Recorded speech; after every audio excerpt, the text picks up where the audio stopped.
You'll find a Mets fan. Let's go. This is a Mets cheer for all your Mets here. Let's go. Bring it home. Bring it home. Bring it home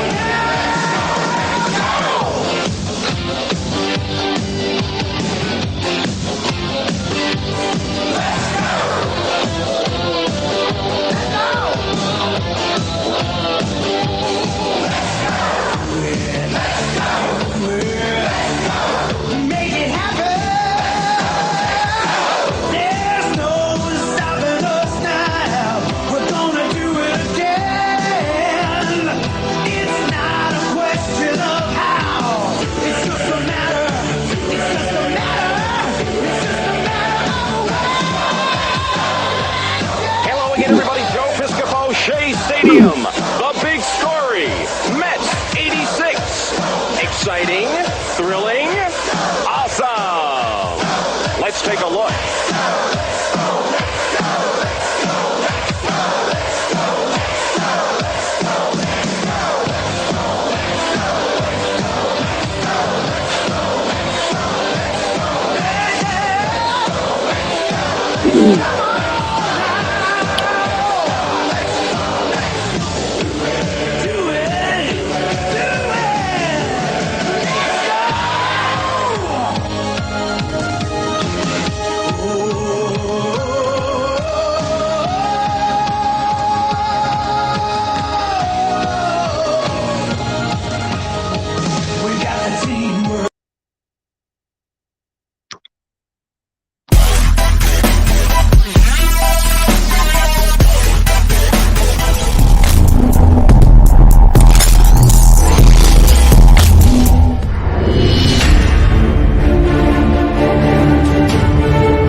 What's up, Met fans? Welcome back to Talking Mets. Hey, Rob, right here, early morning Saturday for Mets Talk Live. How is everybody doing on this rainy Saturday in New York? Hopefully, everybody is doing well. And let me know, guys, if you guys can hear me loud and clear. I am from the car getting out of work. That's why I'm doing an early morning Mets Talk Live for about 20 minutes or so, because if you haven't been aware about what's been going on with me, I've been in the process of moving, and as you may or may not know, that's a lot, and a lot goes into it and everything like that.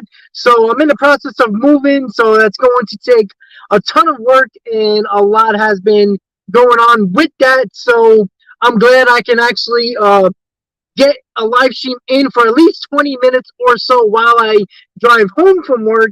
And we can also obviously talk about the Mets. And I thank you for tuning in and hanging in there with me with everything going on with the moving process. So, with that said, let's say what up to everybody in the chat right now.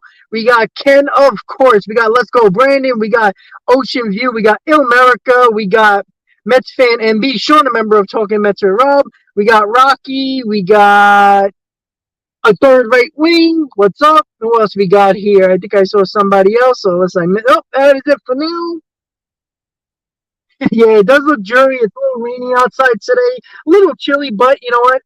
You're a New Yorker. You always be a New Yorker. You can always deal with any type of weather, but that's okay. So let's get right into David. What's up, buddy? Right into what I really wanted to talk about. It was right on the thumbnail. Two things: Starling Marte and how important this guy actually is to the New York Mets. And number two, are the Mets the best team in the NL East? We'll get into that for about 20, 25 minutes or so. So I wanted to start with Marte, Meech, Ed. How you doing? Grant, a member of Talking Mets, and Rob. What is up, guys? All right, guys. So once again, Starling Marte proves once again he just comes back. His first spring training game, hits a home run, gets a couple of hits, couple of RBIs.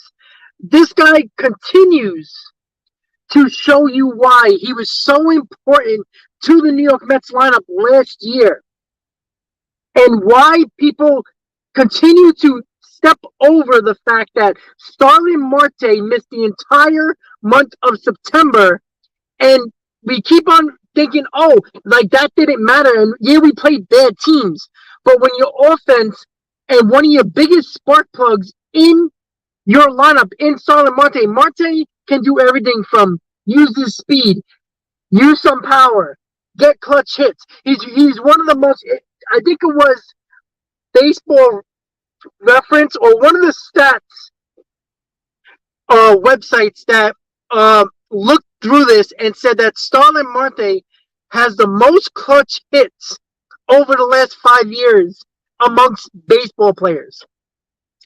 That's something that can't be just blown over.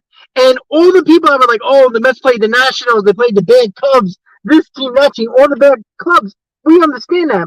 But the other team is also getting paid too. And when you take out the guy that you expect every time he was in a lineup to do something, and you take that out of your lineup that you had for the majority of the year, and even if you go back a couple of months when he had that little groin issue that was causing him to be out a week or two, the Mets didn't have a good 2 weeks either when he was out of the lineup. And that, once again, explains why is it that Marte is so vital to this team. And you see it once again. It is just the same question that people want to be answered, but they don't want to listen to the fact that Marte is so vital. And I'm telling you guys this right now, Marte is probably more important. Obviously, Alonso is obviously the most important. The Mets lose Alonso, we're going to have a hard time winning ball games. I think that's everybody can agree with that. But Marte could be probably number 2 on that list on the most important player in this lineup. And you can cut off Nimmo, you can cut off McNeil, cut off Lindor, no matter who it is.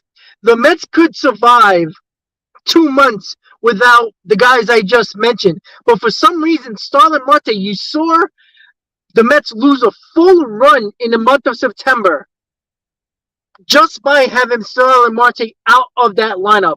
And that is something to always remember when it comes down to what guys can you actually look at and say, those guys are important. Yeah, can I agree? Lindor is pretty important, absolutely. But you saw what happened with Lindor, Alonso in the lineup in September, and Marte gone. Them two weren't the same in the month of September than they were the rest of the year, right? Lindor struggles, right? Lindor and Alonso struggled. Their worst months were September. And that isn't only because of personal stats. It's because guys in front of them, such as Marte, who was missing from that lineup, and the Mets are trying to find anybody in that number 2 hole to do some damage to help get on base for those 2 guys. And other than Nimmo, even though Nimmo didn't really struggle in the month of September, but he had better months. Even Nimmo couldn't bring those guys to the next level as well, and wasn't the spark plug that Marte clearly was. And we saw it in the month of September, and there was a lot of excuses we could use. We could talk about the pitching, we could talk about the offense, the bullpen. Actually, the best part of the team in the month of September was the bullpen. The problem was the Mets couldn't get a lead to the back end of their rotation that was actually really damn good in the month of September, obviously with Diaz as well. Diaz had the least amount of saves in the month of September because the Mets could not get them a lead to bridge them to Diaz. And once again, Marte is just what we call a baseball player. He's just a pure baseball player. He could be out 6 weeks, You put him in the lineup. As soon as he comes back, he doesn't need no minor league games or batting practice or anything like that. He goes into the lineup and he's just a pure baseball player. He gets it done. And that is just something that the Mets completely missed. And you even saw it in the Padres series in the wild card. Marte barely played and got pushed into that wild card series. And if I'm not mistaken, he had the most hits throughout the entire Mets lineup in that series. Yet the guy didn't play for almost 4 straight weeks, and still was one of the better players in the playoffs in that wildcard round against the Padres. So Marte, put him in bubble wrap. Keep this guy healthy. And if that gives Tommy Pham a couple of more starts to rest Marte and get him off his feet 1 or 2 days a week, you got to do that. And that was something that I saw Ken put up with Buck when it came about giving guys rest. Buck has to do a better job of giving guys rest. You can't play. I don't care how good Alonso is. I don't care how good Lindor is. There was a fatigue factor as well in September. Lindor, give him a day off in the month of April or in the month of May. It's not the end of the world. If you give him 4 days off scheduled throughout the season, and he plays 156 games instead of 161, that can mean all the difference in the world when it comes to giving them a little bit of more energy at the end of the season. And that goes for Marte. That he had no problem giving Marte days off. He actually gave McNeil days off. He gave Nimmo days off. But he didn't give Lindor or Alonso days off. And that was very frustrating to me, to Ken. We talked about it over and over and over again. And it bit us in the ass. And again, was that the main reason? Probably not. Because we can look at the other 7 guys, 8 guys in the lineup that wasn't doing the job either. As good as McNeil was, McNeil couldn't do everything for this lineup. Nimmo, the same thing. Vogelback wasn't very good in the month of September. We all know about Ruff, how bad he was. McCann was nothing. Nito was nothing. Going on and on and on. Mark Canada is what Mark Canada is. He's a decent player that probably could be a 4th outfielder. And we see it over and over again.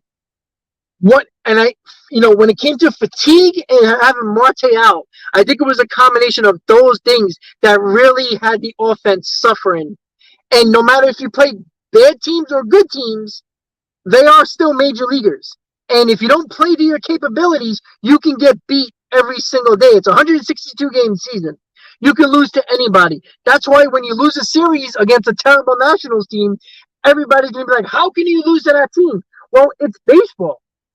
And there's factors that can easily make you lose a game. And I think those factors hurt us the most was fatigue and Marte. I'm telling you this right now. If we miss McNeil for a month, the Mets will find a way to win some ball games. Nimmo, the same thing. Even though those guys are crucial to this lineup, for some reason, it seemed like anytime Marte was out of the lineup struggled the most. And we'll have to wait and see. I can understand what Explosive is saying the first half of the season, but because the Mets gradually grew a 10-game lead, once the Mets had that 10-game lead, they needed to rest guys every now and then. That was the perfect scenario. That middle of May going to June, right before the Braves started to get really hot, those 2 or 3 weeks, the Mets could have gave them, when you're facing the Nationals in May, guess what? Give Lindor, give Alonso a day off. Why do you have the Vogelback and Guillaume on the bench? Use them, play them 1 game. It's not the end of the world. It's not like Lindor can't get in that bat late in the game if you need a big hit, or Alonso, giving him 1 at bat. But sometimes you give players just a mental day off. And I think that was more of the thing. Not that they were athletically tired. I think mentally, Alonso and Lindor were very, very tired. Along with the Marte issue with him not being in the lineup. That's something that we had to pay attention to. And I think Buck is going to learn from that. because if you listen to all his interviews, his comments that he's been making throughout spring, he is very much aware of situations like that, I think. Now, I think he still has to be better with the bullpen and bringing guys in certain aspects of the game. But again, we all praise Puck, Mary Buckness with Sal Licata and all that stuff. And listen, it's very hard to do better than Buck. Manager-wise, like, what was out there that somebody could have said, okay, I'd rather have him other than Buck? I don't think it was a bad choice. I think it's a very good choice. I think Buck's a very good manager. But with every good manager, you can find little bit of critiques that you can put the way they manage a ball game. During the year, Ken had a huge deal with rest. I agree with him, but I also thought certain times during the year when it came to the bullpen and putting guys in certain spots or taking starters out at certain times, he didn't do a very good job in. And I love Buck. I do think this team needed Buck last year after what happened in 2021. And I do believe that Buck can be the guy to get the Mets to a championship. Yes, it involves a lot of other things. It involves everybody. But I don't think Buck is stopping the Mets from getting a championship. Obviously, it's ultimately going to come down to the players, but I do think the Mets have what it takes to get it done. And it all revolves around injuries. And as of right now, Scherzer and Verlander are running their course through spring training, which is good. We know about the Jose Quintana issue, which I think there was a couple of reports that the Quintana injury is not going to be as severe as they currently thought. So you might see him. He might miss a couple of starts, maybe the month of April, but might be ready for May. That's a good thing. But the Mets have depth, and David Peterson can fill that spot with no problem. And that's fine with me. So health is the main issue with our rotation, obviously. But you're going to see what the pitching staff is going to do with a little bit of extra rest in April and May when you're taking these guys out early to protect them for the month of the dog days of summer in August and into September. You want to save those innings for later in that time. Now, the best team in the NL East. I put that up on my thumbnail. I thought that was something that might have catch a few people's eyes, mostly non-Met fans, but I can care less about fans of other teams, even though I love other fans of other teams on my channel. Here's the reason why I think the Mets are the best team in the NL East. Number one, it took the Braves basically 159 games to pass the New York Mets. Even though they eventually caught them, they had the same amount of wins, and because of a tiebreaker, they won the division. I do think the Mets are better than the Phillies because the Phillies, for the last couple of years, have been adding players, yet have been coming up short in the not making the playoffs, coming short as big as their payroll is, have been coming short. And just because they made the World Series last year doesn't mean they're the best team in the National League. They just got hot at the right time. If I put pen to paper and say, what is the best part about this team? I still say the Mets have the best rotation in the NL East, right? You heard about Painter, who was a guy that a lot of Philly fans who came in the channel a couple of weeks ago talking about Painter. Oh, he's going to be a difference maker. Well, now he's hurt. And who knows when he's going to come back. So they're going to rely on a lot from Wheeler. And I still don't like Nola. I don't care what anybody says. Nola is not an ace. Nola is too hit or miss. He'll have a gem and they'll have two bad starts, right? Wheeler, I think, is solid. But he's another one who has a little bit of, a forearm issue that is bugging him a little bit. So the Phillies are already going in with a couple of injuries as well. And that's to their main guys. That's why I think it's important for the Mets to be very careful with their rotation. If you got to take Scherzer out in the fifth inning because his pitch count is up a little bit, take him out. You didn't get this bullpen to leave him in the bullpen and not use him, especially early on. Yes, really, there might be a little bit of an issue with him being injured because he's out of the WBC now, but he could be, it's just a precaution. So maybe he felt a little something like, all right, let me not play around. So that's a good thing. Yeah, I agree. The Phillies got better in their bullpen, but we all know about bullpens, right? Bullpens can be great one year and bad the next year with the same names in the bullpen. But again, just because a team made the World Series, what happened to the Nationals after the 2019 World Series? They were basically a waste of time, right?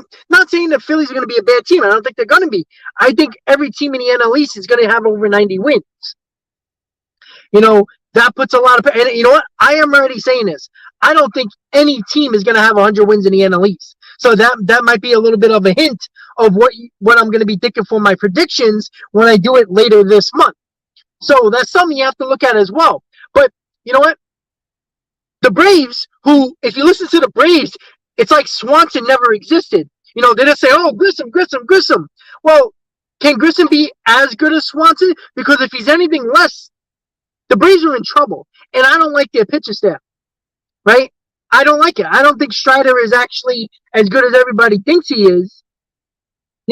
We saw what happened with Fried, where anytime he's in a big game, he falls apart. And Charlie Morton is another year older and wasn't very good for the Braves in a big spot either. So I do think the balanced schedule is going to probably work in the NL East team's favor because they don't have to face each other 6 more times like they did in years past. They get to face other teams that are bad, and that's a good thing. But I don't think any team in the NL East is going to have 100 wins. And that doesn't mean that they're going to have a down season. It's just that, I'm sorry, if you have 96 wins, that's not a bad year. It's just a matter of what your division is doing. I do think, like last year, 3 teams out of the NL East is going to make the playoffs. So that is going to leave 2 teams in the NL West, which we all know who that's going to be, the Padres and the Dodgers. You can mix it up. I do think the Padres are going to win that division because I think the Dodgers are taking a step back. And the NL Central is probably the Cardinals. So there's, I think, is your playoff bracket right there. Yeah, exactly, Grant. And, that's all I hear from Brave fans. Soroka. I've heard that name for 2 years. The guy cannot keep his Achilles attached. And look, it's unfortunate. He hurt his Achilles the first time coming off the mound against the Mets. And that's an awful injury to have. And this is a guy who, with the pitch clock now, has to work faster, is going to have to jump off the mound and do everything else he has to do to stay healthy. And it's not like they can ramp him up in April. They're going to gradually ramp him up and pray he stays healthy. And if you take Soroka out of the mix, what are they going to do? And their offense, we all know how good that offense can be. But they also lost Swanson. Like the same thing I told Brave fans last year. Just because Olsen had better numbers offensively doesn't mean you didn't miss Freddie Freeman. Like, they clearly missed Freddie Freeman when it mattered the most in the playoffs. That leadership matters. Anytime the Braves were doing damage, it seemed like Swanson was always involved last year. The same thing with Freddie Freeman. So, for Brave fans who basically thrown Swanson in the garbage and just think every single time when they replace somebody, it's going to work with a younger player, it's not always going to happen. Sometimes it's going to bite you in the ass. And I do think it's going to bite them in the ass. And put it this way. Because the NL East is so competitive, there is no reason why any of the teams in the NL East can't be third in the NL East. But that doesn't mean nothing because look what the Phillies did. The Phillies were third in the NL East. They had they had the worst record of NL East National League teams in the playoffs, but they made the World Series. All that they have to do, yes, every fan base wants to win a division. All you have to do is make the playoffs because we've seen it again and again and again. The best team does not win most of the time. The Astros were an exception because they were the by far best team in the American League. It wasn't even close. But in the National League, it just seems like the team that gets hot at the right time runs through the playoffs. Maybe they get stopped by a better team in the American League in the World Series, or they prevail and win. That is something that we are going to see. And I still think the Mets are the best team in the NL East. Again, not saying that they're going to have 6 more wins than everybody else in the division, which I think one of the projections, the Pacoda had like the Phillies under 90, the Braves are at 91, and the Mets are like 98 or something like that, 97. That's a little crazy. I think it's going to come down to the wire, like last year.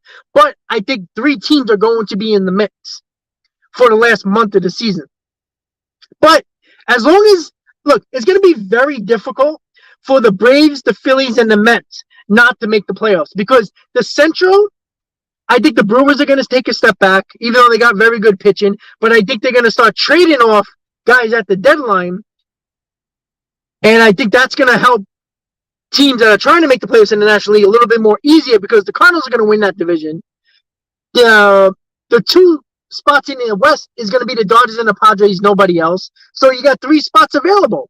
Unless the Marlins and the Nationals find a way to surprise everybody, it's going to be the Mets, Phillies, and Braves in those other 3 playoff spots. So that is something that I do think the Mets are they have a little bit of advantage, just like the Phillies and the Braves do, that you don't have, you probably, I think to make the last wild card spot, you're going to need probably 90 wins. And I think everybody can probably, as long as injuries doesn't, major, too many injuries doesn't derail a season for any of the 3 teams, it's going to be very hard not to make the playoffs, even if it's the 3rd wild card team. And listen, just like the Phillies, do you think Philly fans cared that they had under 90 wins and were the last team in the in the playoffs as a National League representative? No, because they made the World Series. They didn't win. They got exposed. And the biggest problem with the Phillies last year during the season crept up in the World Series. Strikeouts and bad defense, and it cost them the World Series. So, with that said, any team can win a division. Any team can be 3rd in the NL East, but every one of those teams are probably going to make the playoffs unless one team in any division surprises the hell out of a lot of people and has a good year that nobody was anticipating. Now, the Marlins can be a little bit tricky because of the fact they got Yuri Gurriel that they just signed. They got a lot of veterans on that team with a lot of young pitching talent. That could be dangerous because they can win 90 games and surprise everybody and make the playoffs and knock one of these NL East teams out. Unlikely, but it could happen, especially if there's injuries to a couple of injuries to an NL East team that they can't recover from. So, Marte, one of the biggest guys in this lineup that is probably one of the most important of this Mets lineup. You could lose a lot of guys in this lineup, but Marte seems he is one of the linchpins of this team. If he's not there, the Mets are in trouble. And that's why I think Marte is one of the most important players on his team. When he went out earlier in the season with the groin, it was about 2 weeks in total. The Mets struggled offensively. In September, where the Mets struggled the most throughout the season was September offensively. What was the 2 one of the biggest reasons was Marte wasn't in the lineup. So if Marte stays healthy, and the Mets got to work on that to keep him healthy, rest days, just not playing him, late in the games, if you have a decent lead, take him out of the ball game and put somebody else out there. Get him off his feet. You keep him healthy, the success of the Mets is going to be similar to last year of how dominant they were in those months that Marte was available. Again, it's not all about Marte, but it seemed like Lindor and Alonso took a tick down offensively when Marte was gone because they probably felt like they had to do more. And That's another reason why Marte is so important to this lineup. Number 2, are the Mets the best team in the NL East? I say yes. It's very, very slim. And it has nothing to do with last year because last year is irrelevant. Just like the Braves, 2021 was irrelevant to 2022. 2022 Phillies World Series appearance means nothing in 2023. And that's where we are. So, do I think the Mets are the best team in the NL East? Yes. It's not about my Mets fandom. It's not about my Mets bias. It is just putting everything to paper. If you put all the teams together and put them on paper and look what the Mets can do and what other teams can do, I think the Mets are slightly ahead of the other two teams. And it's very marginal. It's not like it's a huge difference. It's very marginal. What health as the main factor for all the teams, the Mets are slightly better. And it has nothing to do about 2022. Has to do with this year because I think the Mets bullpen is a lot better than last year. And the Mets bullpen was good last year. I think the lineup with Vogelback in the lineup for a full year, I do think the home runs from catcher is going to show up. DH is going to show up. The depth, thank you, Ken. I was just going to say that. The depth is crucial that a lot of teams don't have. I'm going to tell you right now, if the Phillies or the Braves lost their 2 starting pitchers for a total of 13 weeks out of the year, where the Phillies or the Braves have the chance of being as good as they were last year, probably not. So give a lot of credit to the Mets' depth last year when Scherzer and DeGrom were out for a total of 13 weeks, yet the Mets still won 101 games. That's why I said if Verlander and Scherzer pitch between 27, if they pitch at least 27 games, the Mets are going to be very hard to beat. With that said, guys, thank you for tuning in to Mets Talk Live. I got to keep on moving my stuff to the new place. And once I do, you will see the new background and all that fun stuff. Once I go live again, I'll try to go live on my phone the next couple of days or so. But probably next week I should be all set up and ready to go, hopefully. And we'll be talking Mets baseball. I'll do live streams for Mets games and all that fun stuff. So with that said, guys, if you haven't hit that like button, please do. If you're a new subscriber of the channel, keep on coming back for more for the 2023 season. So much to look forward to. Projection video that I'll be doing in the next 2 weeks or so. There'll be so many more videos. Another video about the prospects that I'm going to try to get one of the reporters that deal with the prospects, like I had last year with Anthony DeComa. I'm sorry, with Joe DeMayo, excuse me.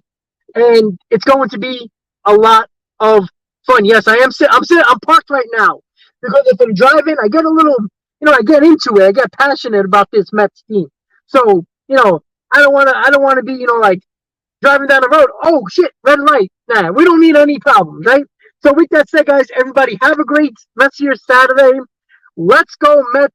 I will see you guys next time. Keep posted on the community page. I will post the next time I will be going live, probably on Monday. Everybody, have a wonderful rest of your Saturday. Let's go Mets. See you next time, guys. Have a great day.